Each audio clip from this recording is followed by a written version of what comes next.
She was a single mother who gave everything to her job: early mornings, late nights, and the quiet sacrifices no one saw. But one afternoon, her boss humiliated her in front of the entire office, firing her on the spot for failing to meet expectations. Most people would have gone home defeated. She didn't. The very next morning, she walked back into that same building, not to beg for her job, but to set into motion a chain of events that would bring the entire company to its knees. Before we continue with this story, make sure to subscribe to the channel, as we have a special story that'll be released soon. The alarm chimed at 5:45 a.m., its tone gentle but insistent. Clara Reyes reached for it with the practiced reflex of someone who hadn't needed a snooze button in years. She lay still for a moment, listening to the muted hum of the refrigerator. In the kitchen, in the faint patter of early rain against the apartment's small balcony door, a single deep breath, and she swung her legs over the side of the bed, feeling the cool floor under her bare feet. The apartment was quiet, 2 bedrooms stacked with thrift store furniture she'd polished and recovered herself.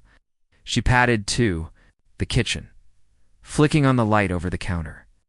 Coffee first. She measured the grounds without thinking, poured water, pressed the button. The scent began to fill the air, and she pulled her laptop from her work tote to check the notes for the day's client meeting. The deck was polished, the key points memorized. Brookfield & Co. was courting a regional retail chain, and Clara's campaign concept was the one they'd chosen to present. She knew the clients' numbers by heart, knew where their sales had flatlined and where the opportunity lay. From the bedroom down the hall came the faint rustle of bed sheets. "Mama," a sleepy voice called. Clara smiled, closing the laptop and walking to her son's room. Mateo, 9 years old and stubbornly growing taller every month, was sitting up, hair sticking out in soft curls. She sat on the edge of his bed, brushing them back. "Time to get up, champ," she said. "We've got oatmeal today. Maybe at toast if you're quick." He groaned, but swung his legs over the side. Clara moved with efficiency, laying out his school-clothes jeans without holes, a navy hoodie, socks that matched at least in color.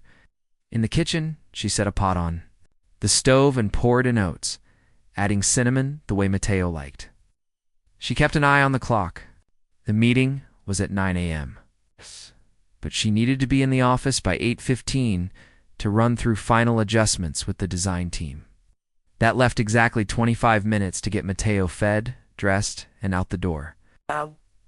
While he ate at the small round table, Clara skimmed an email on her phone. The client's assistant had confirmed the meeting, attaching the latest product photos. She saved them to her cloud folder, already thinking about how they might fit into the mood board. She took a sip of coffee, trying not to think about the electric bill on the counter or the rent due next week. Those thoughts could wait. By 7:10, Mateo had his backpack slung over his shoulder, the last bite of toast still in his mouth. Clara grabbed her own bag, checking for the presentation flash drive, a spare charger, and the small tin of mints she always carried into meetings. They headed down the narrow stairwell to the street, the city waking around them, buses sighing. At the curb, shop owners rolling up metal gates, the smell of damp pavement mixing with bakery air from the corner cafe. At the school gates, she knelt to hug him. "You've got your lunch?" He patted his backpack in answer. "I'll be here at 3, okay?" He nodded, grinning, and ran toward the line of his classmates. Clara stood for a moment watching him, then turned toward the bus stop. She could have taken the train, but the bus gave her 10 extra minutes to review notes on her phone. By the time she stepped into the glass lobby of Brookfield & Co., she had gone over the pitch twice in her head. Her reflection in the elevator's polished doors looked composed, black slacks pressed, white blouse crisp, hair pulled neatly back, the kind of look that said she belonged at the table. She kept her stride even as she passed the reception desk, her heels tapping softly on the marble. Whatever the day brought, she was ready. The strain of balancing deadlines, single parenting, and a shrinking budget didn't show. Couldn't. In this place, appearances mattered as much as results, and she intended to deliver both. The conference room smelled faintly of fresh coffee and printer toner. The long oval table polished to a gleam under the recessed lighting. Clara sat at the far end, laptop open, slides queued, the logo of the client's company glowing in the corner of the screen. Her team filtered in, carrying notepads and branded pens, the low murmur of last-minute updates passing between them. At the head of the table, Evan Callahan stood in a perfectly tailored navy suit, flipping through a leather-bound notebook as though every movement were part of a silent performance. The clients arrived in a small cluster, 3 executives from Riddle Home and Hardware, a regional chain with 35 stores across 2 states. Clara greeted them warmly, shaking hands, making the sort of small talk that bridged the formality of a meeting with the ease of conversation. She'd done her homework on each of them. Megan, the marketing director, with a track record for bold campaigns; Tony, the CFO, numbers-driven and skeptical; and Alex, the operations lead, who cared most about the practical rollout of anything they proposed. Once the coffee was poured and the introductions complete, Clara began. She stood, moving to the end of the table where the screen was mounted. Her voice was steady, measured, each word chosen for clarity. The first slide appeared bold imagery of Riddle's signature red storefront set against the tagline she'd crafted, "Built for every home." She spoke about the company's heritage, its connection to the communities it served, and the opportunities to modernize its image without losing its authenticity. The slides progressed: market analysis, demographic shifts, digital engagement, strategies. Clara moved seamlessly between data and narrative, showing how seasonal promotions could align with local events, how in-store workshops could be live-streamed to extend reach. Megan nodded along, jotting notes. Even Tony leaned forward. When Clara presented a projected ROI chart, the upward curve stark and convincing. It was during her transition to the creative mock-ups that it happened. Evan, seated halfway down the table, cleared his throat. The sound was deliberate, just loud enough to make her pause. "Before we get too deep into the creative," he said, looking not at the clients but at Clara, "I think it's important to address some internal performance considerations." The room shifted. Megan glanced at Tony, who raised an eyebrow. Clara forced a polite smile, the kind that didn't reach her eyes. "Of course," she said, though her pulse quickened. Evan leaned back in his chair, folding his hands over his notebook. "Clara's team has worked hard on this?"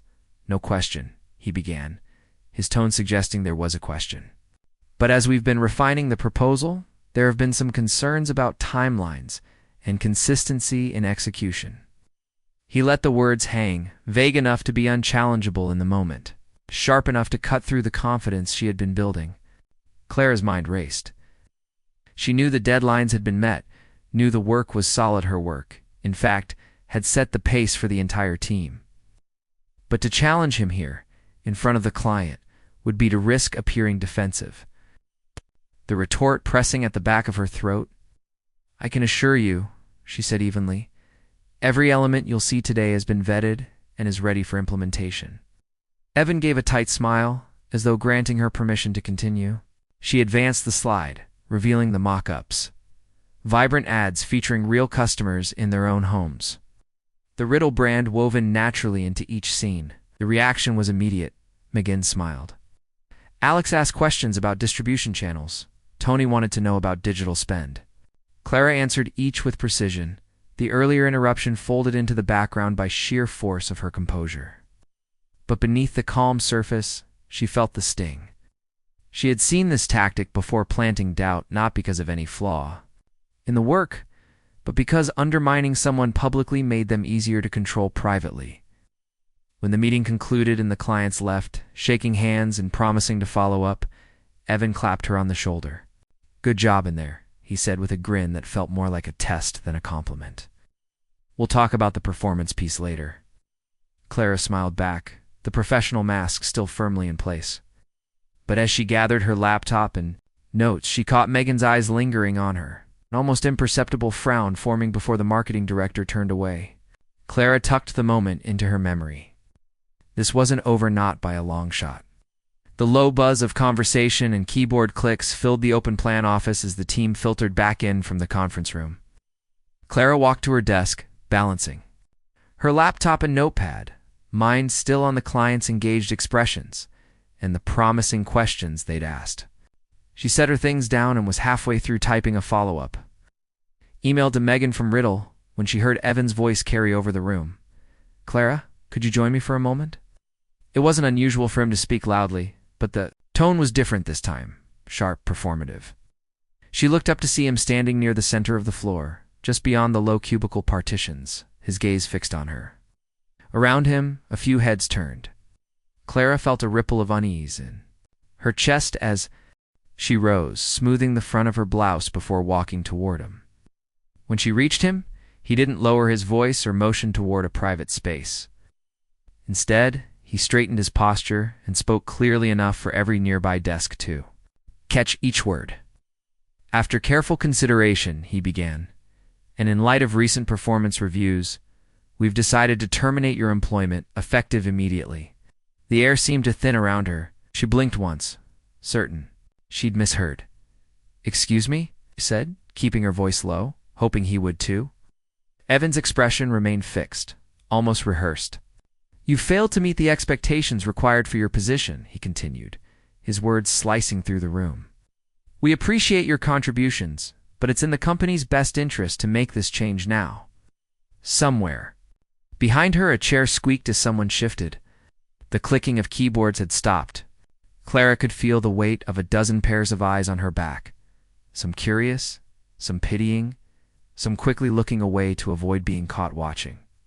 A pair of younger associates whispered, the sound barely audible over the sudden stillness.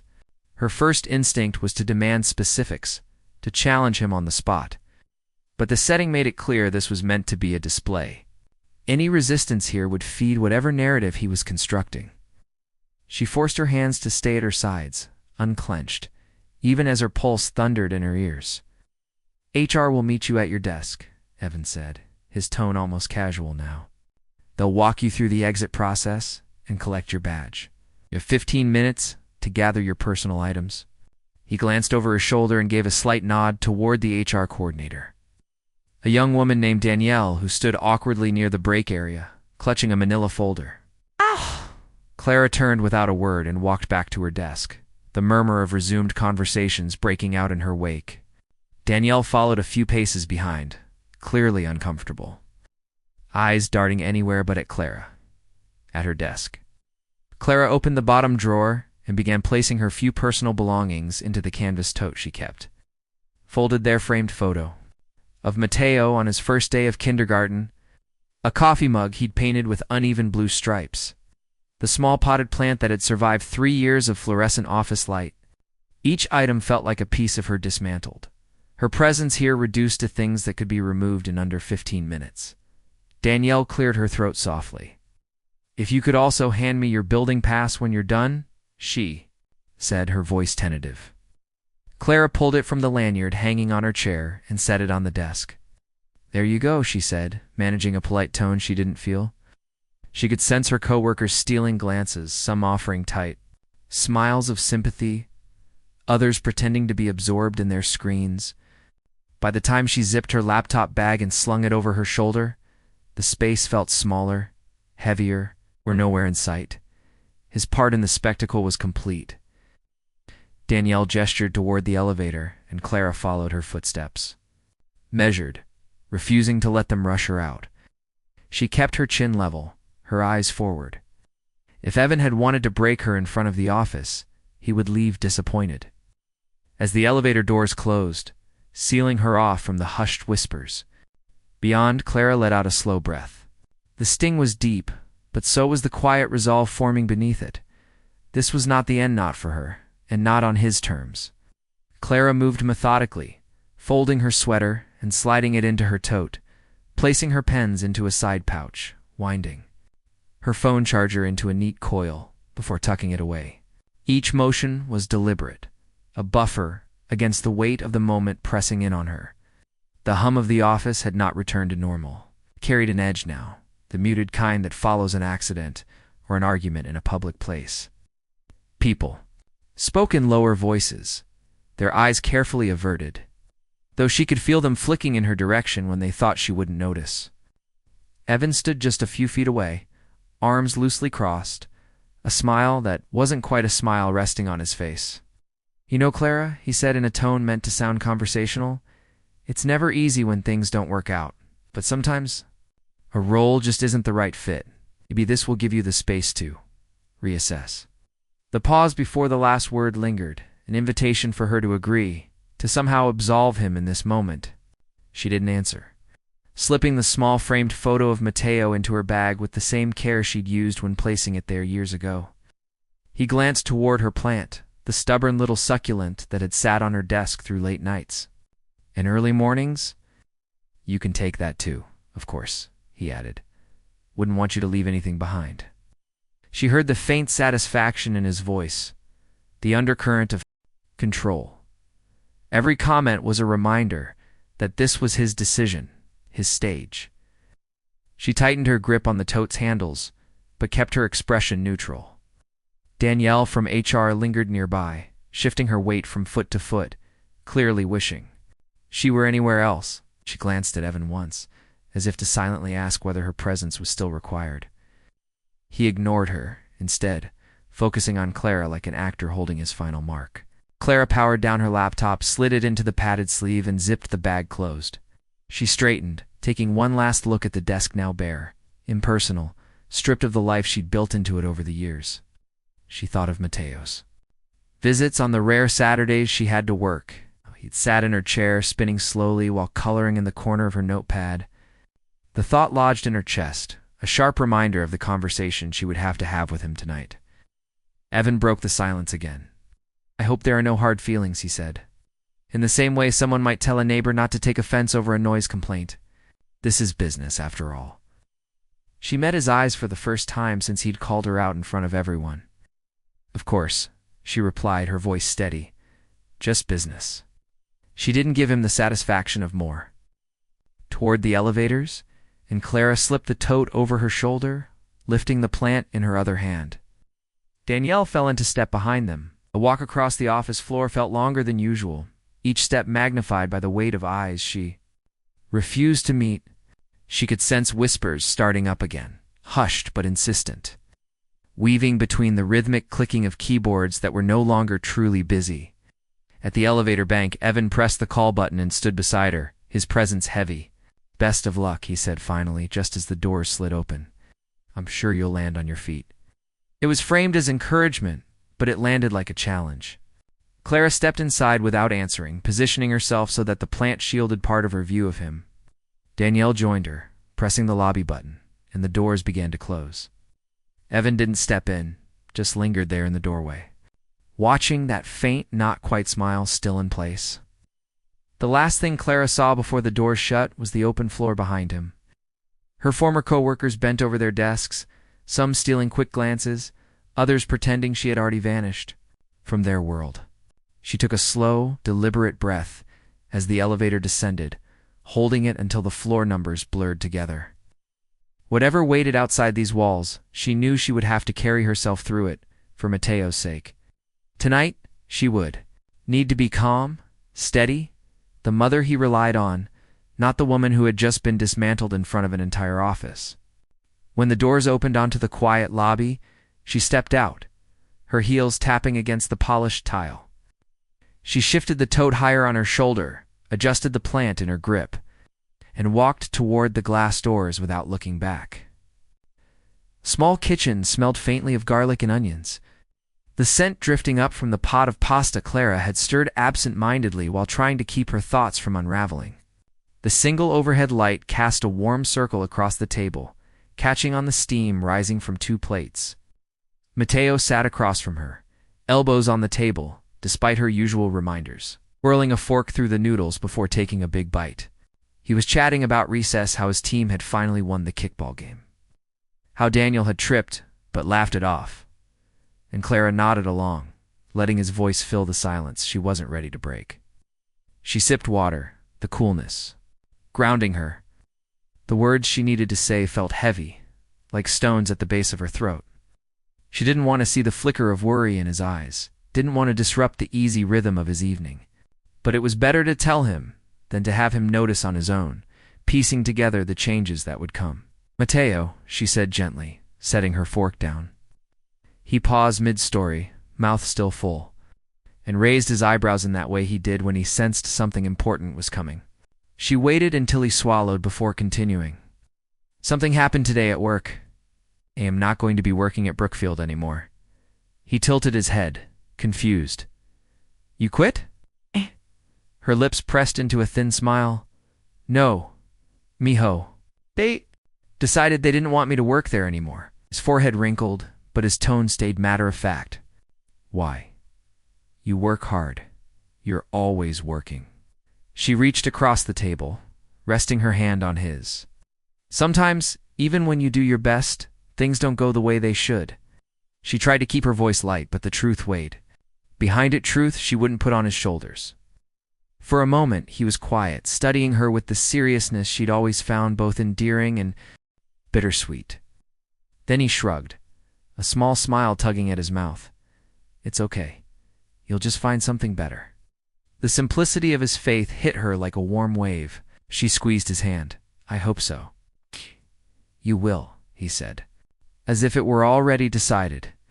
Remember when my science project got messed up and you helped me make a new one? That one was way cooler. Same thing. She laughed softly, the sound carrying more gratitude than amusement. Maybe you're right, he grinned, and went back to eating, slurping a noodle with exaggerated gusto. Clara picked up her fork again, but her appetite had thinned. She forced herself to take a bite, chewing slowly. Behind her composed expression, her mind was tallying numbers rent due in 2 weeks. The balance in her checking account, the slow drip of bills that wouldn't wait for her to recover. Health insurance would vanish with her job and Mateo's. Next dental checkup was already scheduled. She thought about the savings she'd been careful to preserve, about how quickly they could dissolve if she wasn't careful. She glanced at him, his cheeks puffed as he chewed, his hair falling into his eyes in that way he always forgot to brush aside. He didn't need to know the details, not now. What he needed was the sense that she had things under control, that their home was still solid under their feet. After dinner, they cleared the table together. Mateo washed while she dried, the clinking of dishes filling the space between them. Every so often, he hummed a tune he'd picked up somewhere off-key, but earnest. It anchored her, reminded her that as long as he was laughing, humming, telling her about kickball victories, they were okay. When the kitchen was clean, she ruffled his hair and sent him to finish his homework. She lingered by the sink, staring out the small window into the darkened street beyond. She would start looking in the morning jobs, freelance work, anything. That could keep them afloat. For now, she would hold on to the warmth of his certainty, carry it with her like a shield against the worries waiting on the other side of the night. The apartment had settled into its nighttime quiet. It's the kind that made every creak of the floorboards and hum of the refrigerator seem louder. Mateo had gone to bed an hour ago, his bedroom door slightly ajar the way he liked it, so he could hear the soft murmur of the television Clara sometimes left on for background noise. Tonight, though, the TV was dark. She sat at the small kitchen table with her laptop open, scrolling through job listings that all seemed to blend into one another. Aid descriptions, inflated requirements, and salaries that would barely cover their monthly expenses. Faint vibration on the counter broke her focus.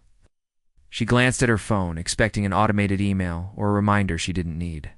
Instead, a name lit up the screen she hadn't seen in over a year. Jasmine Ortiz. The message preview read simply, I heard what happened. Call me if you can. Clara hesitated, her mind instantly pulling up the last time they'd spoken. Jasmine had been her closest ally at Brookfield, quick-witted account manager, with a knack for reading people in meetings and knowing exactly when to speak up and when to let a silence do the work. And then, almost overnight, she was no explanation. No goodbye beyond a terse email to the team saying she was pursuing other opportunities. The rumors that followed were contradictory. Some said she'd clashed with a client, others whispered about tension with senior management. Clara had always suspected it was the latter. She typed a quick reply, I can talk. The phone buzzed again almost immediately, this time with an incoming call. Clara answered on the second ring. Clara, Jasmine's voice came through, warm but tinged with urgency. I'm so sorry. I only found out today. Clara leaned back in her chair, letting the familiarity of the voice settle her a little. Thanks. It's been a day. I bet, Jasmine said, pausing for a moment. Listen, I don't know what they told you, but if it's anything about not meeting expectations or whatever, you should know it's not about that. Clara's grip tightened on the phone. Then what is it about? It's politics, Jasmine replied, her tone flat.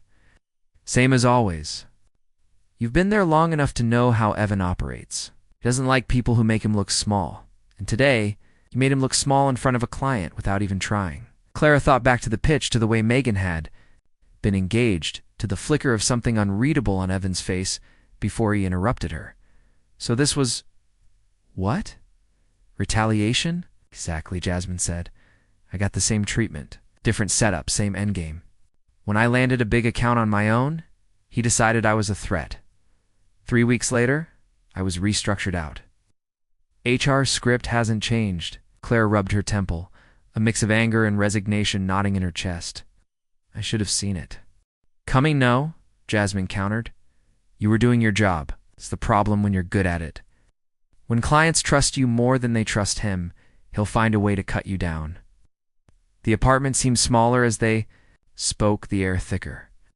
Clara's mind was already replaying the last few months, searching for the signs she might have missed.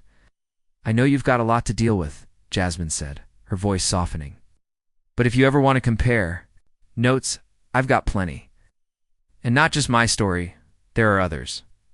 Evan's been pulling this kind of thing for years. Some of us have proof. Clara sat in silence for a moment, the idea of proof stirring something sharper than grief or humiliation. I might take you up on that, she said finally. Good, Jasmine replied. Because what happened to you wasn't about performance. It was about power. If you're ready, you should know you're not the only one who's had enough. They said their goodbyes, promising to reconnect soon, and Clara set the phone down on the table. The apartment was still quiet, but the weight in her chest had shifted. There was a new edge to it now, something that felt like the very beginning of resolve. It came back to her in fragments at first, the way certain memories surface when your mind is already circling the same people and places. She had been with Brookfield a little over 2 years at the time, still finding her footing but eager to prove herself. The client was a mid-tier athletic apparel brand looking to compete with bigger names. Clara had stayed late for 3 nights in a row, sketching concepts at her kitchen table while Mateo colored beside her, his markers rolling dangerously close to her notes. She'd pulled together a full campaign idea tagline, visual style, even a plan for pop-up events in high-traffic urban spaces. It had been one of those rare projects where everything clicked, where her instincts felt sharper than usual. On the morning of the internal review, she'd presented the concept to the creative team in their smaller meeting room. The walls had been covered in mood boards and mock-ups she'd printed herself. She remembered the way the designer Marla had grinned as she looked over the boards, saying, "This feels fresh. It's different, but it works." Even Evan, who tended to keep his praise vague, had nodded and said, "We might have something here." She'd assumed we meant exactly what it sounded like. Collaboration, shared effort. When the day came to present to the CEO, things shifted. The big conference room was arranged like a stage. The CEO and a few other executives seated at one end, and the project team standing at the other. Clara had been ready, folder in hand, ready to walk them through her thinking. Before she could even open her mouth, Evan had stepped forward, smiling in that polished way he did for the people above him. "I'm excited to share a concept I've been developing for our athletic client," he began. The phrasing caught her off guard, but she told herself to let it go. Maybe he just meant the team under his direction. But as he spoke, slide after slide appearing on the screen, it became painfully clear. Every word, every visual, every event idea she'd worked into the campaign was there exactly as she'd created it, but woven into a narrative where Evan was the one who had envisioned it from the start. Clara had stood off to the side, her hands clasped in front of her, the polite smile fixed on her face, beginning to feel like a mask she couldn't remove. She'd waited for him to at least nod in her direction, to acknowledge the work, but he never did. The executives responded well, better than well. The CEO leaned back in his chair, impressed, and said, "This could be a game-changer for the client." Evan accepted the praise as though it belonged solely to him, thanking them and assuring them his approach would deliver results. After the meeting, she'd lingered by the door, debating whether to say something. Marla had given her a sympathetic look as she passed, murmuring, "You know that was yours, right?" Clara had nodded, a tightness in her throat, making it hard to answer. She had gone back to her desk, opened her email, and started drafting a note to Evan to clarify her role in the campaign. Halfway through, she stopped. She knew how it would sound like she was undermining him, like she couldn't be a team player. She told herself it wasn't worth the risk. She had a mortgage-sized rent to pay, a child who needed her to keep the health insurance, and no appetite for starting over somewhere new because she'd called out her boss. So she'd deleted the draft, closed her laptop, and moved on. Campaign went on to win an industry award that year. Evan had accepted it at a gala, giving a brief speech about innovation through leadership while she watched the live stream from her living room. Mateo asleep in the next room, now sitting. Alone in her apartment years later, the memory felt different. It wasn't just about stolen credit anymore. It was the first time she'd let him set the rules for how far he could go without being challenged. She had thought silence was the safest option. All it had done was teach him she would stay quiet. The apartment was still except for the faint ticking of the wall clock and the low hum of the refrigerator. Clara sat at the kitchen table with her laptop open, a half-empty mug of chamomile tea cooling beside her. Mateo had been asleep for hours, his door closed now, steady breathing replaced by the quiet weight of the late-night hours. She had been in bed herself, but her mind wouldn't let her go. The spreadsheet on her screen was unforgiving. She'd gone over the numbers twice already, but the outcome stayed the same. Rent, utilities, groceries, transportation, and the unavoidable extras that always crept in. Her savings account, modest even before today, looked thinner under the glare of these calculations. She typed in the balance, subtracted each expense, and stared at the dwindling number. 6 weeks. That's what she had. Maybe 7 if she cut every non-essential to the bone. She tapped her fingers on the table, glancing toward the small envelope pinned to the fridge. Mateo's school trip permission slip, due next month, along with a fee she couldn't ignore without disappointing him. She added it to the spreadsheet and the timeline shrank even further. Pushing the laptop aside, she reached for the manila folder she'd brought home from Brookfield. The one Danielle from HR had given her, along with a strained smile and the exit paperwork. Most of it was the usual information about her final paycheck, instructions for Cobra health coverage, and a generic letter confirming her end date. She'd skimmed through it earlier, but now, with the quiet pressing in, she read more carefully. Near the bottom of her employment contract, she found herself lingering over a section she hadn't thought much about before: termination terms. It was in the smallest font, tucked between clauses about performance evaluations and confidentiality agreements. She read it twice, her brow furrowing. Unless terminated for gross misconduct, employees were entitled to either 2 weeks' notice or 2 weeks' severance pay. She set the paper down and thought about that morning in the office, the public announcement, the demand to clear her desk immediately, the escort to the elevator. There had been no notice, no offer of severance, not even a private conversation before the decision was made. She flipped the page, looking for exceptions or conditions she might have overlooked. The wording was clear, if deliberately buried. In every example listed, her situation should have qualified for the notice period, or its equivalent in pay. Her mind began piecing together possibilities. It wasn't just the indignity of being marched out without cause, it was potentially a breach of her own contract. She considered the small cushion that 2 weeks' pay might give her, and it wasn't nothing. Still, it was the principle of it that made her pulse quicken. She took out her phone and snapped photos of the pages, saving them to a secure folder. It wasn't that she expected Brookfield to hand over anything willingly. She knew how quickly HR could reframe company policy to mean whatever suited them. But if this clause was enforceable, and if she chose to press it, she would need every scrap of evidence. The clock inched toward 1 in the morning, but she kept working. Opening a fresh document and jotting down a list of questions: what exactly counted as gross misconduct? Whether Brookfield had formally documented her termination reason? Whether there were others who'd been shown the door without notice? She thought of Jasmine's call, of her mention of proof, of others who had been through this. Her tea had gone cold by the time she closed the laptop. The apartment was darker.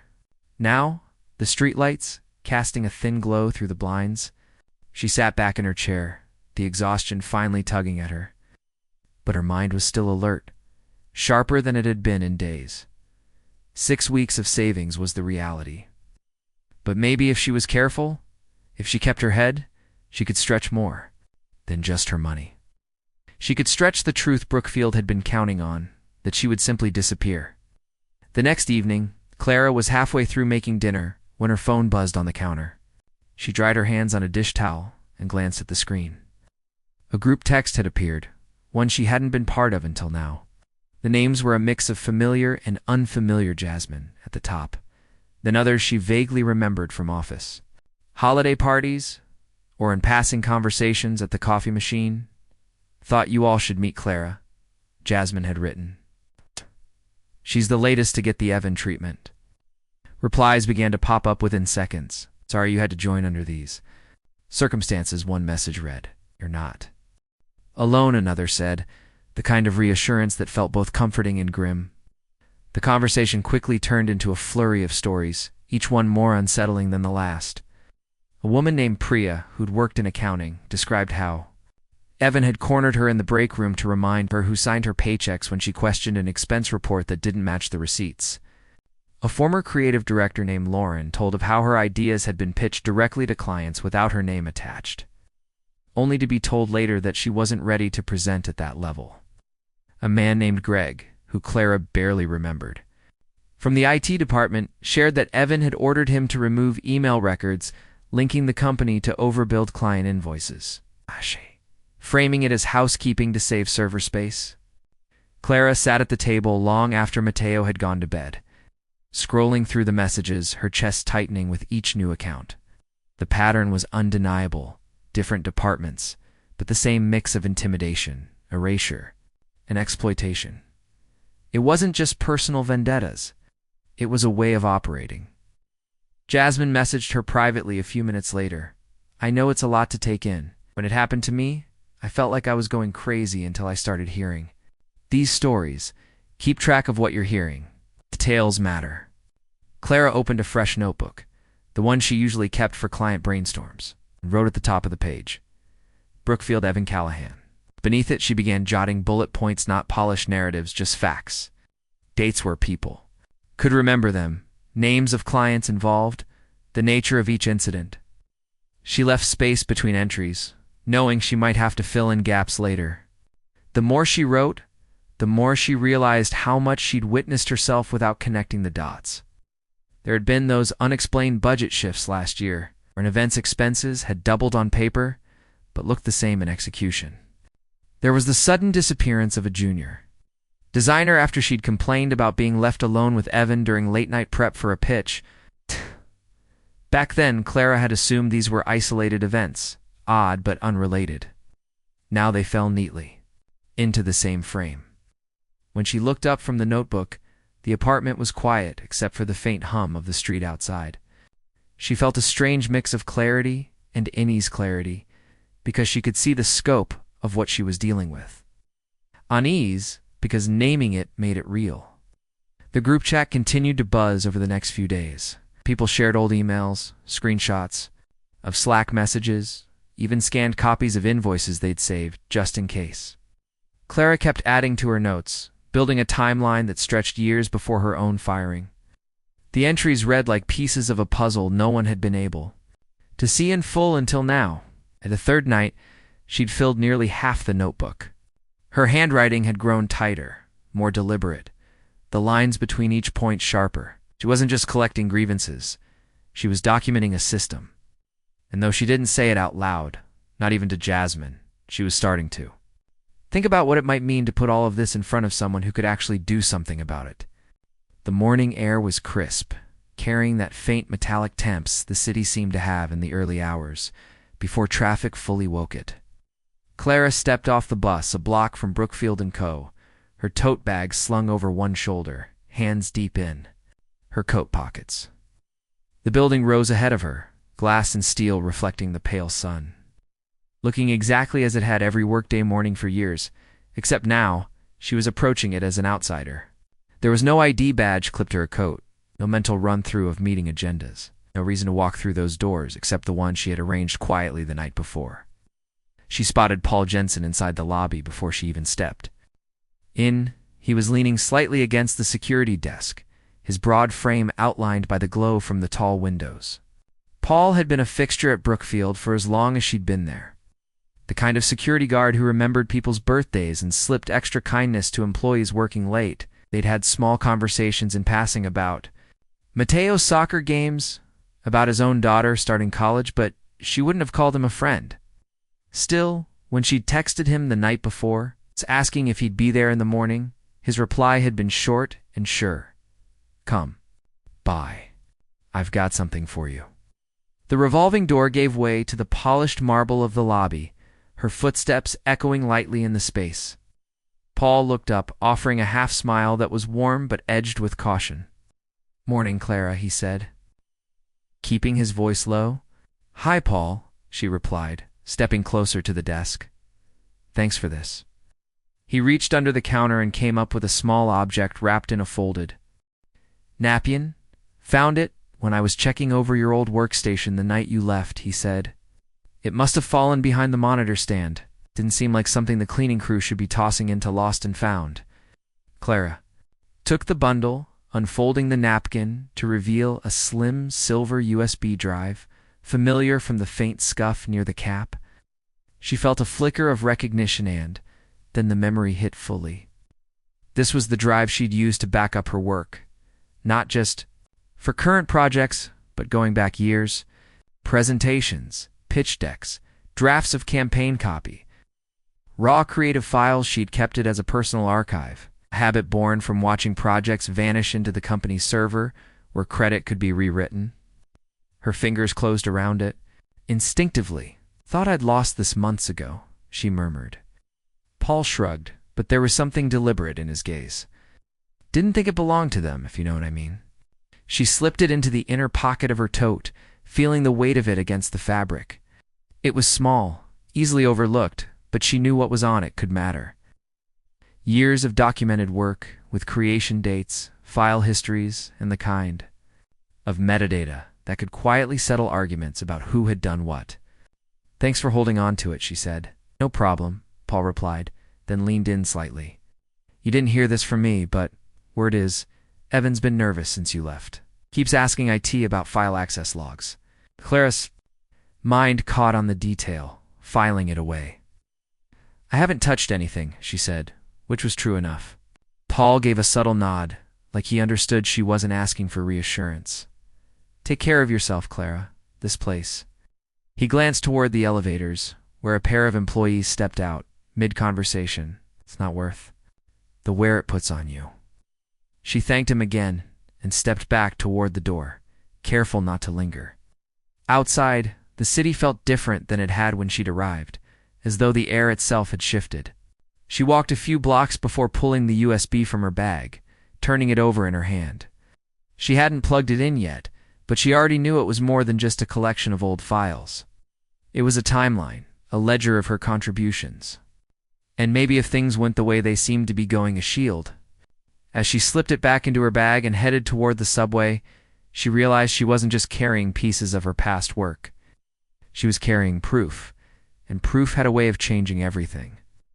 The afternoon light slanted across the kitchen table, thin and pale, the way it did in winter when the sun never seemed to fully commit to warming the day. Clara sat with her laptop open, the silver USB drive lying beside it like a key she hadn't decided whether to turn. She'd made herself a cup of coffee, though it had gone lukewarm while she stared at the little device, weighing the impulse to plug it in against the knowledge that once she saw what was on it, there would be no one seeing it. Finally, she slid it into the port. The familiar chime of connection sounded, and the folders appeared on her screen, dozens of them.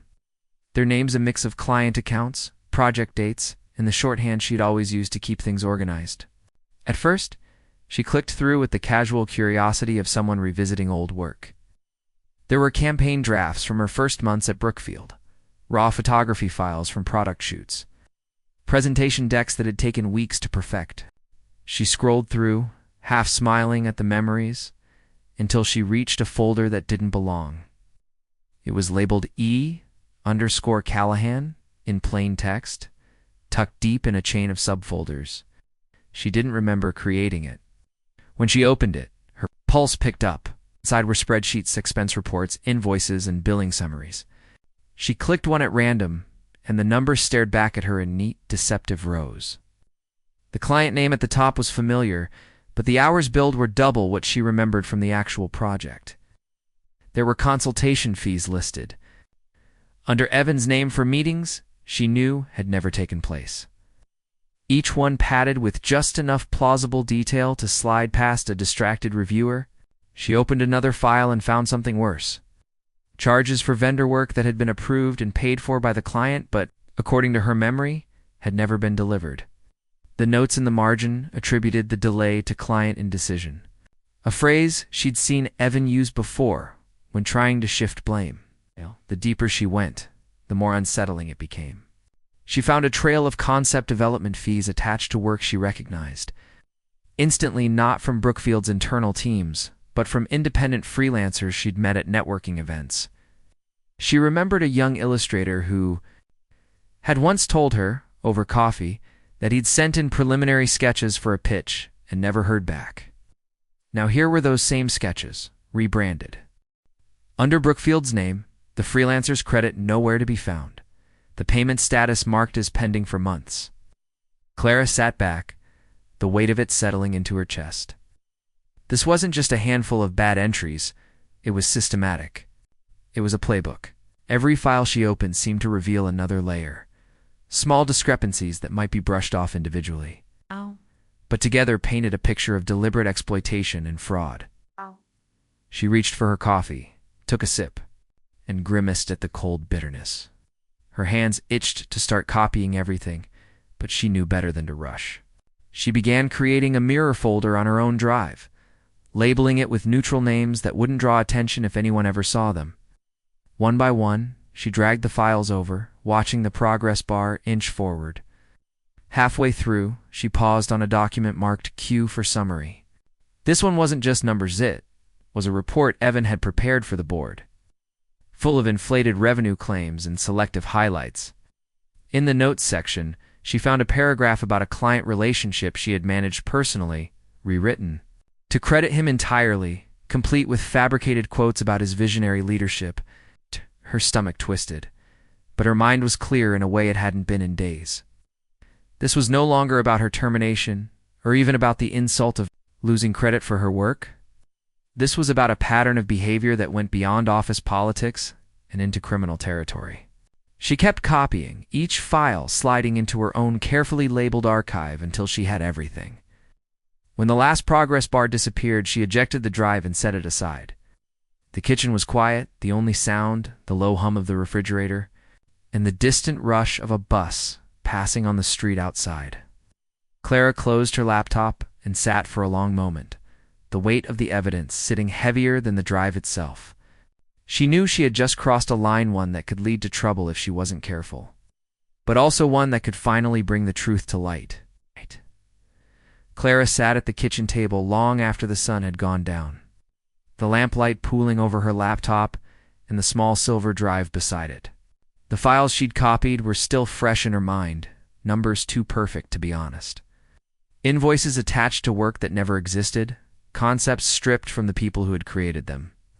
She could still hear Evan's voice from the day he'd fired her, calm and calculated, telling her it was just business. Now, she knew exactly what kind of business it was. She turned the drive over in her hand, the metal cool against her skin, and tried to imagine what would happen if she took it to someone who could act on it. The Department of Labor, a lawyer, maybe even a journalist.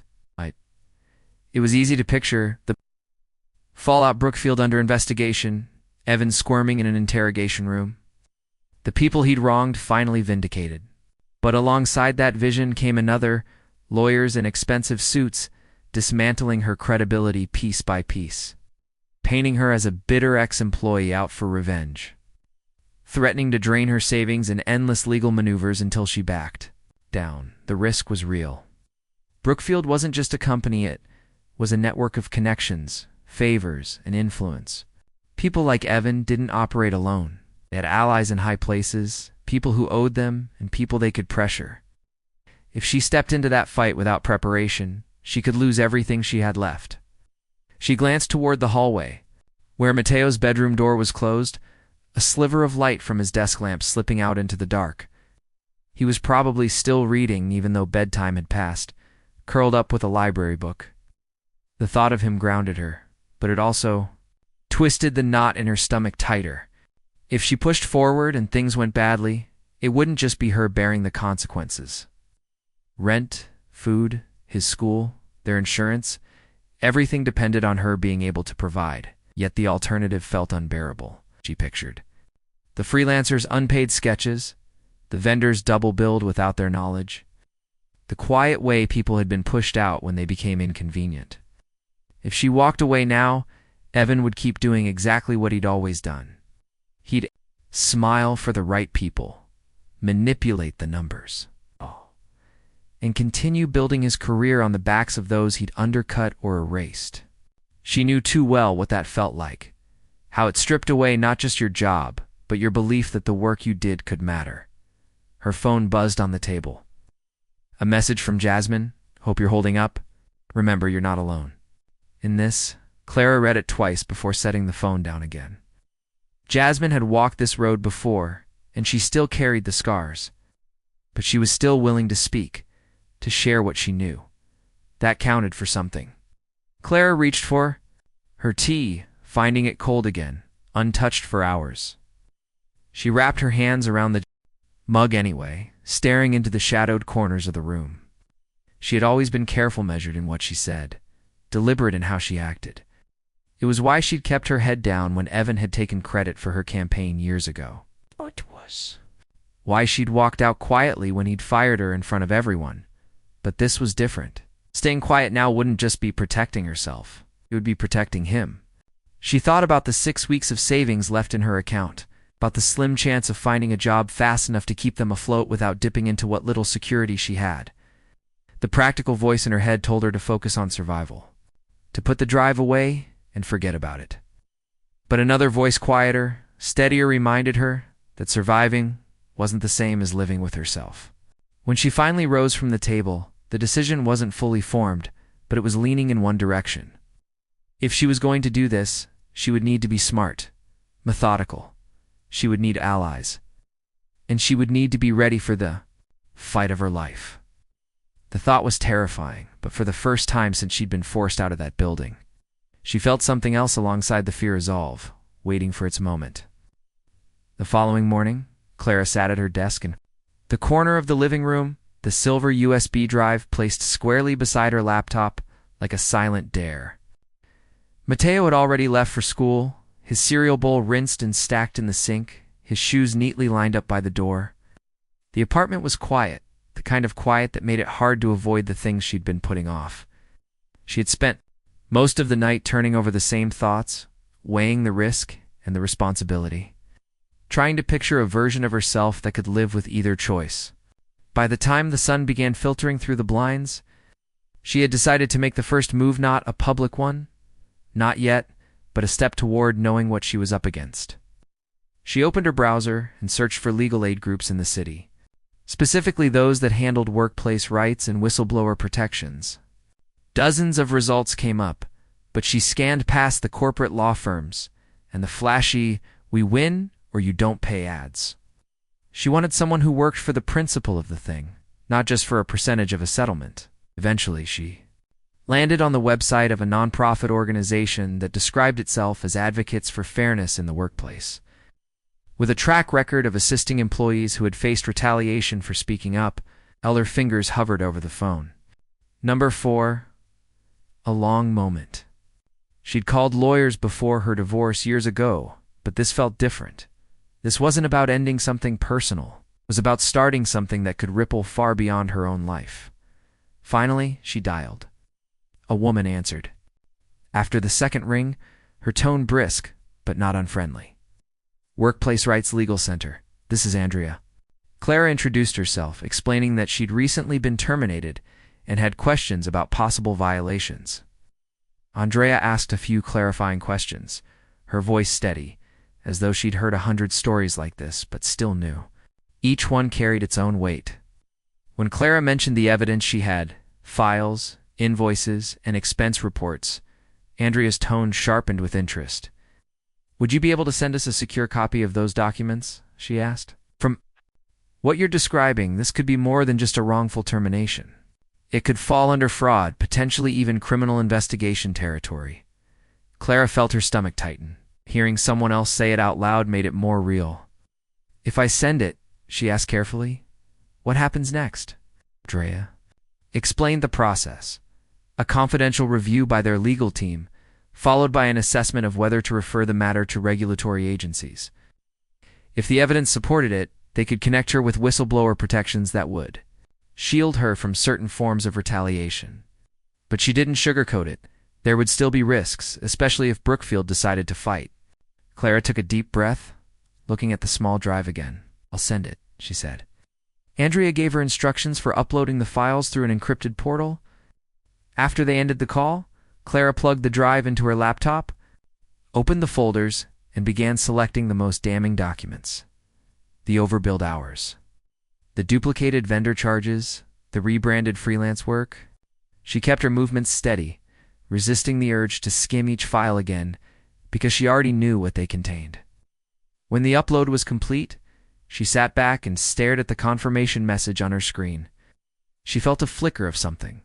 She couldn't quite name, part relief, part dread, part the first breath after holding it for too long. Less than an hour later, her phone buzzed. A new email had arrived from Andrea. "We've reviewed a preliminary selection of your documents. This is serious, Clara. We believe it warrants an investigation, and we recommend proceeding. If you're willing, we can begin preparing the necessary filings as early as next week." Clara read it twice, her pulse quickening. She closed her eyes for a moment, letting the words sink in. This wasn't just her suspicion anymore. It wasn't just whispers in a group chat or memories of slights she'd endured. It was real. It was documented. And now it was in the hands of people who could actually do something about it. For the first time since she'd walked out of Brookfield's glass doors, she felt the balance begin to shift slightly, almost imperceptibly, but enough for her to know she was no longer standing alone. Clara spread everything out on the dining table, pushing the fruit bowl to the far end to make room. The silver USB drive sat in its usual spot beside her laptop, but now she also had a stack of printed documents, scribbled notes from phone calls, and a legal pad with half a dozen color-coded tabs sticking out from the sides. The apartment was quiet except for the faint hum of the refrigerator and the occasional creak from the pipes. Mateo was at a friend's house for the afternoon, which gave her the uninterrupted time she needed to do what she had been putting off, turning the scattered pieces of information into something that could stand on its own. She started with the oldest file she had, an invoice from 3 years ago tied to a project she'd worked on during her second year at Brookfield. She opened it on her laptop, cross-checking the timestamp in the file's metadata with the email trail that went with it. The discrepancies were clear billed hours, far exceeding what had actually been approved by the client. She highlighted the key numbers in yellow and wrote the date on the legal pad in bold ink. Emails from Evan to various department heads, instructing them to adjust reports before sending them to clients. The phrasing was careful, but the intent wasn't hard to read once you had the pattern in front of you. She made note of each instance, recording the sender, recipients, and exact time the emails were sent. By the time she'd gotten through the first batch, she had the beginnings of a timeline that showed not just isolated mistakes, but deliberate, repeated actions stretching over years. She knew her own records wouldn't be enough. She needed corroboration, independent accounts that could reinforce her claims. Jasmine had already offered to share her story, so Clara called her first. "I need something in writing," she said after they exchanged greetings. "Dates, details, anything you can remember clearly." Jasmine didn't hesitate. "I can do that. I'll send it tonight."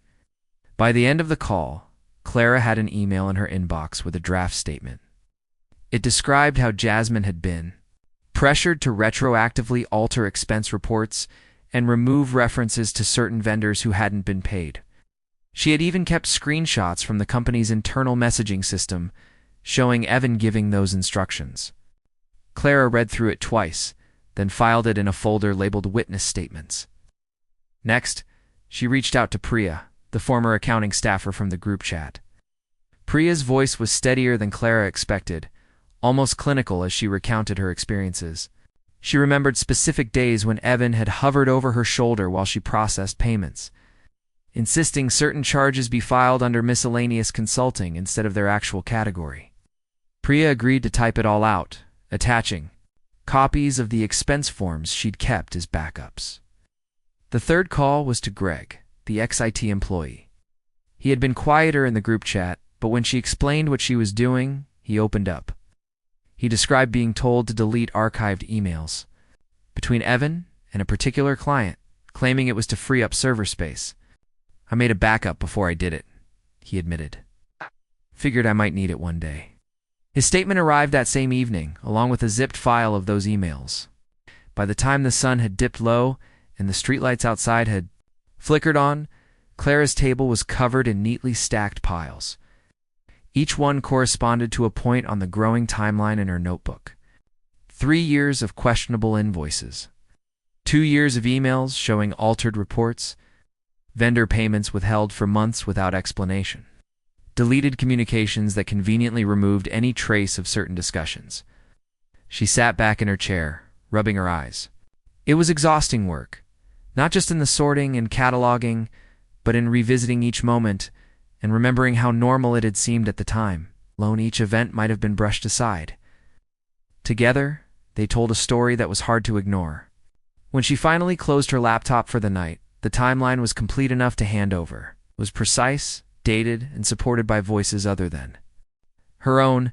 She knew there was still more to gather, but for the first time she could see the shape of the whole picture. And it wasn't just a case file anymore. It was a record of what had really happened, one that could no longer be buried. The coffee shop was one of those narrow, brick-walled places that always smelled faintly of roasted beans and cinnamon, even when no one was baking. Clara arrived 10 minutes early, choosing a table near the back where she could see the door, but remain out of sight from the street. She ordered a black coffee, more for something to do with her hands than because she wanted it, and kept checking her phone. The message from Linda Parker was still open in her inbox. "Been following Brookfield for a while. Think we can help each other. Can we meet?" At exactly noon, Linda walked in. She was in her 40s, dressed in a navy coat with a notepad already tucked under her arm, her eyes scanning the room with the quick precision of someone who was used to reading people before they spoke. Clara raised a hand slightly, and Linda's gaze locked onto her before she crossed the room. "Clara," Linda asked, setting her bag down before Clara could answer. "Yes, thanks for meeting me." "Thank you for agreeing," Linda said, her voice low but steady. She ordered tea from the counter and returned, flipping open her notepad without preamble. "I've been digging into Brookfield for months.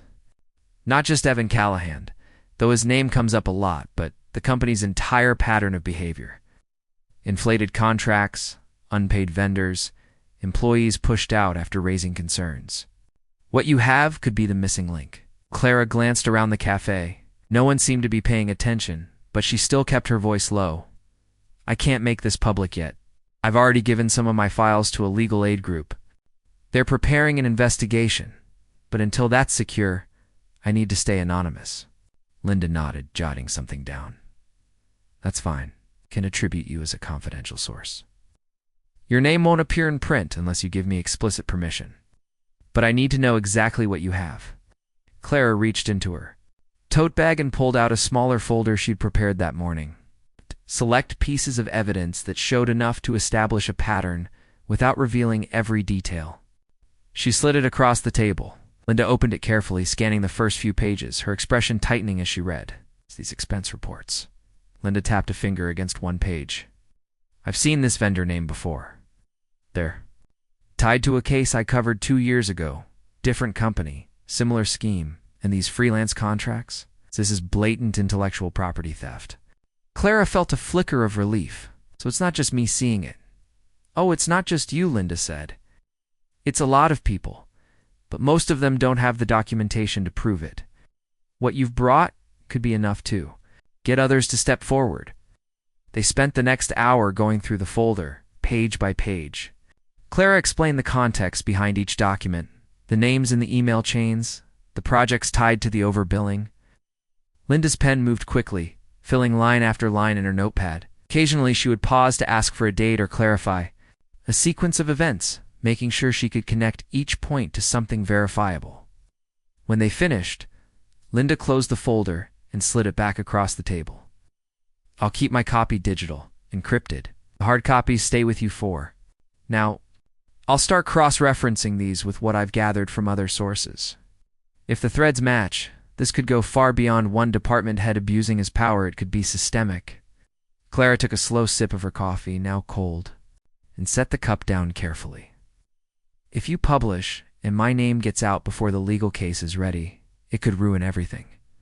My case, my ability to work again, everything. I understand, Linda said, meeting her eyes. I've protected sources in far more hostile situations. Your name stays out of print until you say otherwise. But when this breaks, and it will, you need to be ready for the noise that comes with it. Clara nodded. I'll be ready. Just need it to count. It will, Linda assured her, leaning in slightly. If Brookfield has been operating this way for as long as I suspect, there are more people like you out there. And the moment they see proof, they'll know they're not alone. They shook hands before partying, the exchange brief but deliberate. As Clara stepped back into the cold air, the weight in her bag felt different. The folder was still there, but now it was part of something larger, no longer just her fight, but a story waiting to break. And for the first time, she could almost see the cracks forming in the walls Evan had built. The air in Clara's apartment felt heavy that morning, as if the walls themselves were aware of what she was about to do. The dining table had once again been converted into her operations hub, laptop open, documents neatly stacked in labeled piles, the silver USB drive resting beside a legal pad filled with her neat, deliberate handwriting. The team from the legal aid group had scheduled a video call for 10 o'clock, and she'd been pacing for the past 15 minutes, her coffee untouched, her pulse quickening every time she glanced at the clock. When the call came through, Andrea's face appeared first, framed by the tidy backdrop of an office lined with case files. "Morning, Clara," she said with a reassuring smile. "We've got everything prepped on our end. Today is just about final review and submitting the complaint." Another window opened with Daniel, a staff attorney from the nonprofit, his voice calm and methodical. "I'll walk you through the language we've drafted for the Department of Labor. It covers the termination without notice, the retaliation aspect, and the documentation of fraudulent billing practices. Once you sign off, we'll file it electronically while we're on the call so you can see it go through." Clara adjusted her chair and nodded, forcing herself to focus on his words rather than the nervous energy building in her chest. As they reviewed the draft, she listened to Daniel read aloud portions that mirrored her own notes almost word for word. The language was precise, each claim anchored to evidence dates, emails, invoices, and the witness statements from Jasmine, Priya, and Greg. He explained how every piece tied to labor law violations, how each example demonstrated a pattern, rather than isolated incidents. By the time they reached the final page, Clara felt something shift. This wasn't just her file anymore. It had been translated into legal terms, sharpened into a document that could stand on its own in front of an investigator. Andrea leaned closer to her camera. "If you're ready, we'll submit it now." Clara glanced once at the USB drive, then back at the screen. "I'm ready." Daniel clicked a few keys, and the progress bar filled on his screen as he narrated. Each step, complaint submitted. Confirmation number here. He copied it into the group chat for her records. The Department of Labor will send an acknowledgement within 5 business days. From there, they'll begin their preliminary review. Andrea picked up the thread. While that's in motion, the second part is getting this in front of Brookfield's Board of Directors. This isn't a legal requirement, but strategically it matters. If they see this before it becomes public record, it forces them to acknowledge what's coming. They can't claim ignorance later. They'd already drafted a letter to accompany the evidence packet. The wording was professional but unflinching, outlining her termination, the contractual breach, and the supporting evidence of unethical and potentially criminal activity. The attachments had been carefully selected, key invoices showing overbilling, emails where Evan directed alterations to reports, and copies of freelance work repurposed without payment. Andrea asked if Clara wanted to review the board letter one last time. She read it slowly, absorbing the balance of formality and directness. It was clear this wasn't a plight. It was a statement of fact, a warning wrapped in courtesy. When she gave the go-ahead, Andrea sent it through a secure email service, copying Clara on the delivery. Within seconds, Clara's phone buzzed with the confirmation. Why, somewhere in Brookfield's headquarters, inboxes belonging to the highest ranking executives were receiving her name alongside a list of violations that could no longer be quietly buried. The call ended with Andrea's steady voice reminding her that she had taken a significant step. Clara sat there for a moment after the screen went dark, the quiet settling in around her again. Coffee had gone cold, but she drank it anyway, the bitterness grounding her. She pictured the boardroom she had never been invited into, the polished table, the rows of leather chairs. She imagined the faces of the people who would be reading her letter, some perhaps genuinely surprised, others likely scrambling to protect themselves. And she thought of Evan, hearing her name in that context for the first time, not as someone he could dismiss in front of an office, but as a complainant whose words carried legal weight. The fear was still there, humming beneath her skin, but it no longer felt paralyzing. She'd crossed a line she couldn't step back from, and in doing so, she'd taken the first tangible piece of power back. The complaint was filed, the evidence delivered, and her truth was now on record. The article went live just after sunrise. Clara didn't know it at first. She was making breakfast for Mateo, coaxing him to eat something before school, but her phone began to vibrate steadily on the counter, the screen lighting up with message after message. At first she ignored it, assuming it was the usual mix of bills, promotions, and school announcements. It wasn't until she caught a glimpse of Jasmine's name in the preview text, followed by the words "You need to see this," that she picked it up. The link opened to a headline in bold, clean font. Inside Brookfield & Co. Former employees speak out on a culture of fear and questionable ethics. The byline was Linda Parker's. Below it, a striking photo of the Brookfield building's leaked glass reflecting the morning sky was paired with a caption hinting at allegations of intimidation, discrimination, and financial irregularities. Clara's pulse kicked up as she began to scroll. The piece unfolded in layers, starting with anonymous accounts of sudden terminations and public humiliation. Co-workers described an environment where mistakes were magnified. Dissent was punished, and leadership operated without oversight. Clara's own story appeared midway through, stripped of identifying details but unmistakable to anyone who had been there. A former senior campaign manager was quoted as saying she had been terminated without notice after months of her work being misattributed to her department head. Evan's name appeared farther down, tied directly to multiple employee testimonies. Linda had not softened the language. One passage described him as a divisive figure whose leadership style relies on undermining subordinates to reinforce his own authority. Another section outlined specific accusations over billing clients, passing off subcontracted work as in-house production without payment, and directing staff to alter expense reports. Each claim was followed by an excerpt from documents or corroborating witness statements. By the time Clara reached the section on financial misconduct, her hands were trembling. The evidence she had given Linda was there and careful, measured details just enough to support the allegations without exposing her as the source. The piece closed with a call for accountability, noting that the Department of Labor had received a formal complaint and that Brookfield's board had been contacted for comment. It didn't take long for the story to spread. By the time Clara had walked Mateo to the bus stop and returned home, the article was already gaining traction on LinkedIn. Former employees were sharing it with their own stories attached, some naming Evan directly, others recounting similar experiences without mentioning him.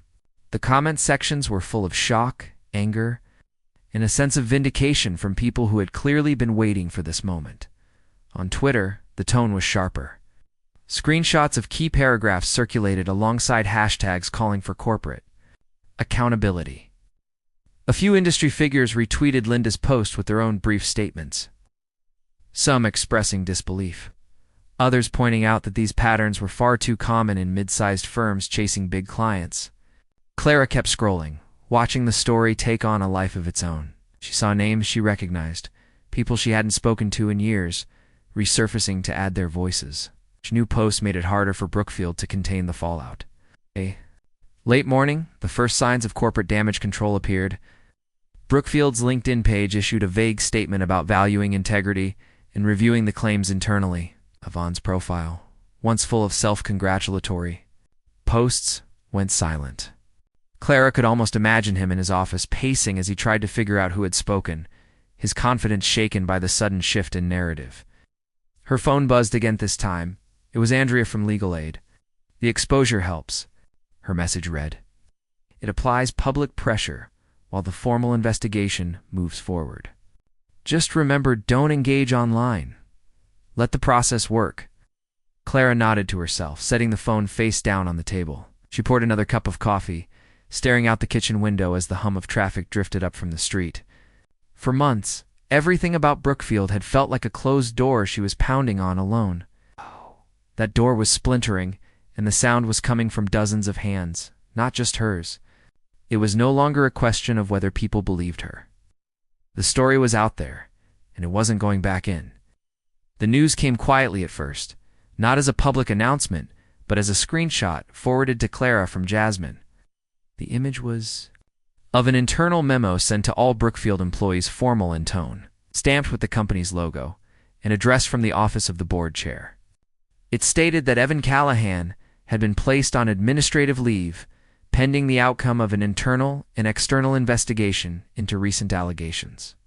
The language was careful, avoiding any admission of wrongdoing, but the weight of it was unmistakable.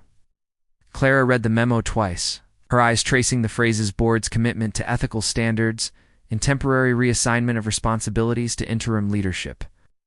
It was the kind of message that, a week ago, she wouldn't have believed they'd send an acknowledgement that the story had pierced the corporate shell. She felt a strange mix of relief and disbelief. Evan was no longer in control of that office. Whatever else happened, the grip he'd kept on that place had been broken. It didn't take long for the news to spill beyond the company walls. A few employees, likely still seething from their own experiences, began sharing the memo online.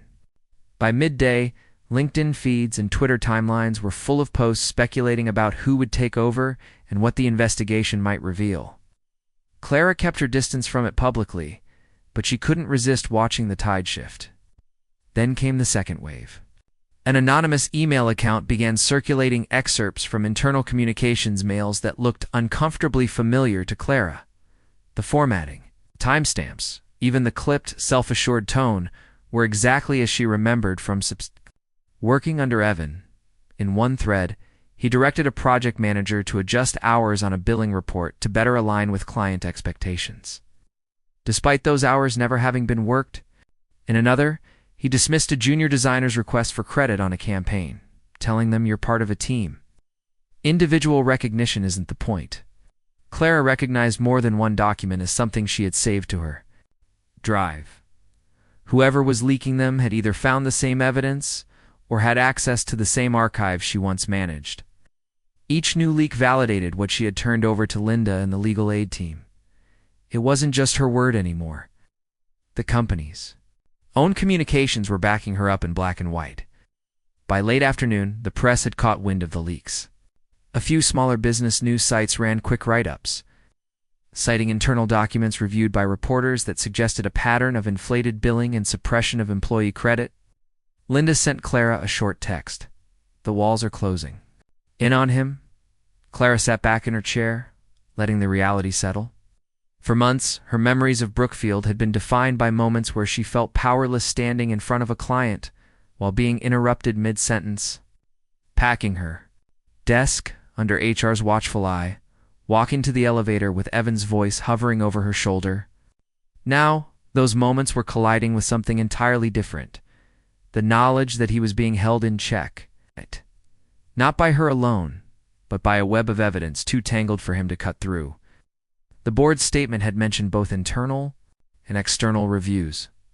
Clara knew that meant the Department of Labor's inquiry was only one front. The board's own investigators would be combing through expense records, client contracts, and correspondence. People who had kept quiet out of fear might now feel safe enough to speak, especially with Evan gone from the building. About the office itself, the open-plan floor. The break room where whispers traveled faster than official memos. The corner desk Evan liked to lean against when making an example out of someone. She imagined it without him there, the atmosphere shifting in ways large and small. Maybe people would breathe easier. Maybe they'd still be cautious, waiting to see if the change would stick. When she closed her laptop that evening, Clara didn't feel triumphant exactly. It wasn't over, and she knew enough about corporate maneuvering to understand that suspension wasn't the same as accountability. But something fundamental had shifted. The board had acknowledged the problem. The leaks had confirmed the truth. And for the first time since that humiliating walk to the elevator, Evan Callahan was on the defensive. The call came mid-morning, catching Clara between sips of coffee and the soft sound of Mateo's cartoons playing in the other room. The number was unfamiliar, but carried the company's old area code. For a moment, she considered letting it ring. Out another robocall, another telemarketer, but something in her chest told her to answer. Clara Reyes. The voice was polished, professional, and almost too warm, the kind of tone used to disguise bad news as a friendly conversation. "This is Meredith Hill from Brookfield's Human Resources Department. Do you have a moment to talk?" Clara's first instinct was to hang up, but she forced herself to stay still, the ceramic mug warm in her hand. "I do. What's this?" "About." Meredith launched into a carefully worded preamble about recent events, board-level transitions, and the company's desire to resolve matters amicably. Clara could hear the faint rustle of papers in the background as though Meredith was reading from a script prepared by legal counsel. The gist of it came in the next breath. Brookfield, she said, was prepared to offer Clara a financial settlement in exchange for a non-disclosure agreement. The agreement would require her to withdraw any formal complaints and refrain from making or supporting any further public statements about her time at the company. Clara let the silence stretch, listening not to Meredith but to the soft hum of the refrigerator, the distant laughter from the television. "And how much," she asked finally, "do you think my silence is worth?" Meredith didn't flinch, at least not audibly. She read off a number generous enough to tempt someone desperate, couched in language about recognizing her contributions and closing this chapter with dignity. It might have rattled Clara weeks ago. It might even have seemed like a lifeline in those first days after the firing, when she was staring at her budget and wondering how long she could keep the lights on. But now the number felt small compared to what she had already put in motion. Money could keep her afloat for a while, yes, but it would also bury the truth again, locking her experience and the evidence she carried behind corporate confidentiality clauses. "I think we both know," Clara said evenly, "that this isn't about dignity. This is about making sure no one else talks."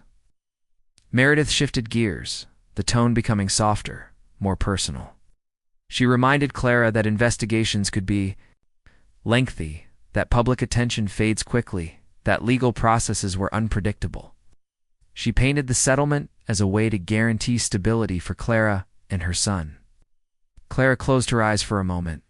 She pictured the kitchen table where she had told Mateo she'd lost her job. His small hands wrapped around his fork as he'd promised she would find something better. She pictured Jasmine and the other former employees sharing their stories with a mix of relief and risk. She pictured the drive she'd recovered from Paul, the files that had peeled back the curtain on how Evan operated. "The matter," Clara said slowly, "is already with my lawyer in the Department of Labor. If Brookfield wants to talk, they can go through them. I'm not interested in your settlement." There was a pause on the other end, just long enough for Clara to imagine Meredith recalculating her strategy. When she spoke again, the warmth was gone, replaced with the clipped efficiency of someone eager to end a failed negotiation. "Very well, I'll make a note of your decision. I expect you'll be hearing from our legal team." "I already have one," Clara replied, and ended the call. She set the phone down on the counter, feeling the faint tremor in her hands.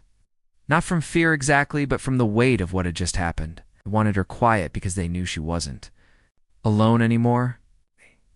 They wanted her to sign away her voice because they could feel control slipping through their fingers. In the living room, Mateo laughed at something on the screen, his voice bright and untroubled. Clara took another sip of coffee, letting its warmth settle her nerves. The offer might have been meant to make her second-guess herself, but instead, it had done the opposite. The fact that they were calling meant they were worried. If they were worried, then the truth was already doing its work. It was a cold, clear morning when Clara stepped off the bus in front of the glass facade of Brookfield & Co. The same building she had once walked out of carrying a cardboard box under the watch of HR. The mirrored surface reflected a sky streaked with pale winter light, the kind of sky that made everything seem sharper, more defined. She paused for a moment on the sidewalk, pulling her coat tighter, her breath curling into the air.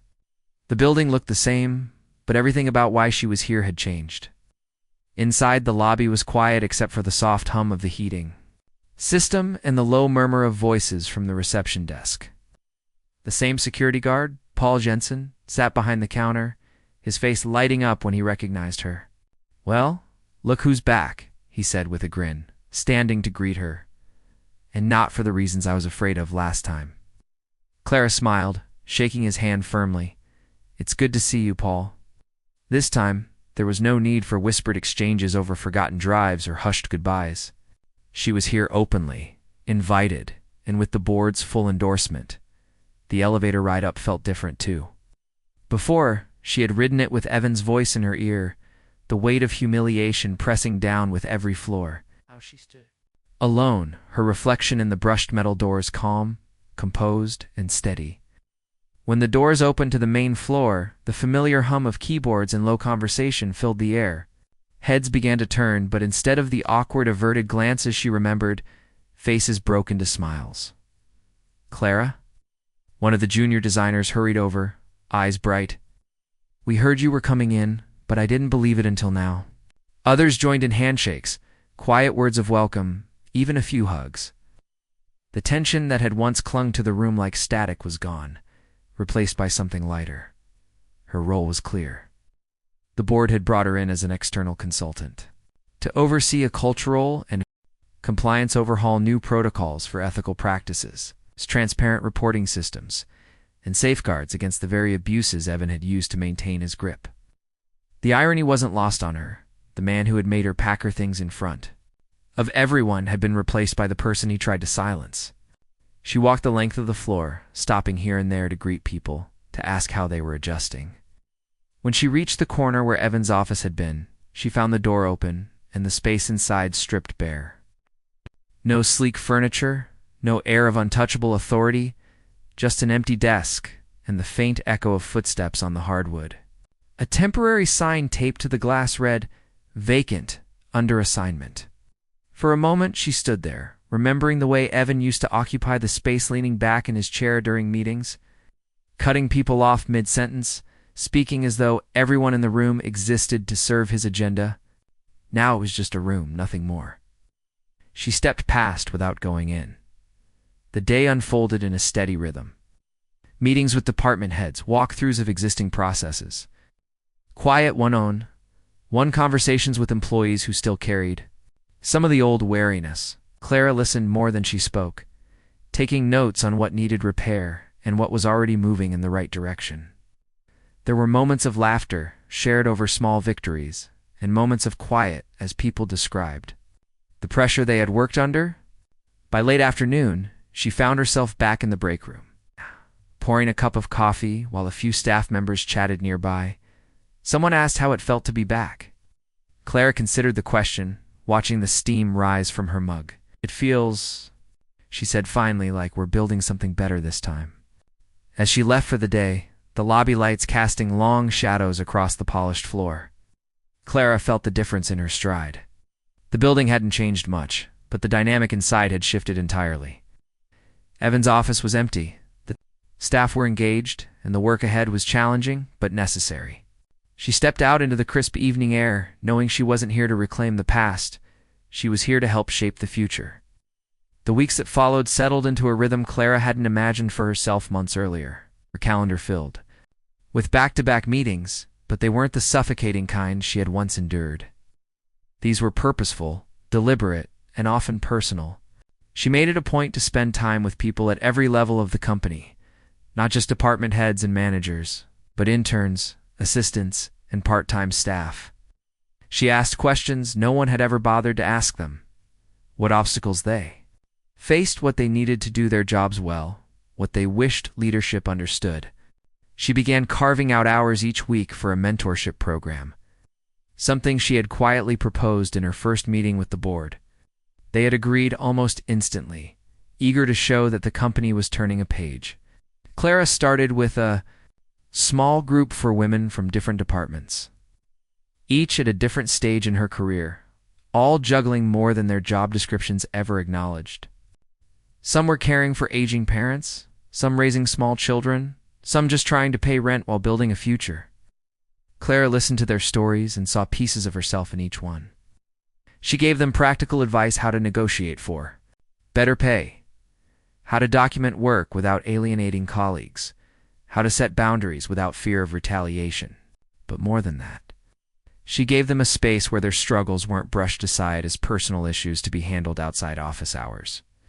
She made sure every suggestion they voiced in meetings was acknowledged by name, ensuring no one could quietly claim their work as their own.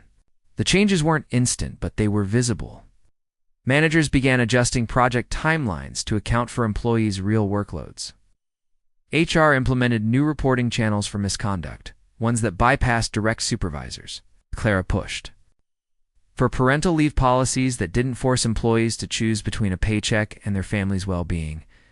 Every small shift felt like planting something she might never see, fully grown, but knew was worth tending. Outside of work, her evenings felt lighter. Constant undercurrent of worry about rent, bills, and job security had eased. She still budgeted carefully, still planned with caution, but there was space, now space, to think beyond the next due date, to imagine a future that wasn't shaped by fear. Matteo noticed it too. He didn't say it outright, but she caught it in the way he seemed more at ease when she picked him up from school. The way his first question wasn't about whether she was tired from work. One Friday afternoon, Clara wrapped up her last meeting a little early. The winter sun was already low, casting long bands of gold across her desk. She closed her laptop, slipped her notes into her bag, and made her way to the elevator. The lobby was quiet as she passed Paul at the security desk, exchanging a wave before stepping out into the crisp air. The school was only a short walk from the bus stop. Matteo was waiting at the gate, his backpack slung over one shoulder, hair slightly mussed from running around. When he saw her, his face lit up and he jogged over, falling into step beside her. "Busy day?" Glancing up at her, "Busy," she said with a smile. "But the good kind." They walked a few steps in comfortable silence before she added, "Remember when I told you I'd find something better?" He nodded. "Yeah, I think I just did." He grinned, and though he probably didn't understand all the weight behind her words, he squeezed her hand in a way that told her he understood enough. The street ahead was lined with bare trees, their branches etched against the fading light. And for the first time in a long while, Clara felt like she was walking toward something she had chosen, not something she had been pushed into. The next chapter of her life wasn't just beginning, it was hers too, right?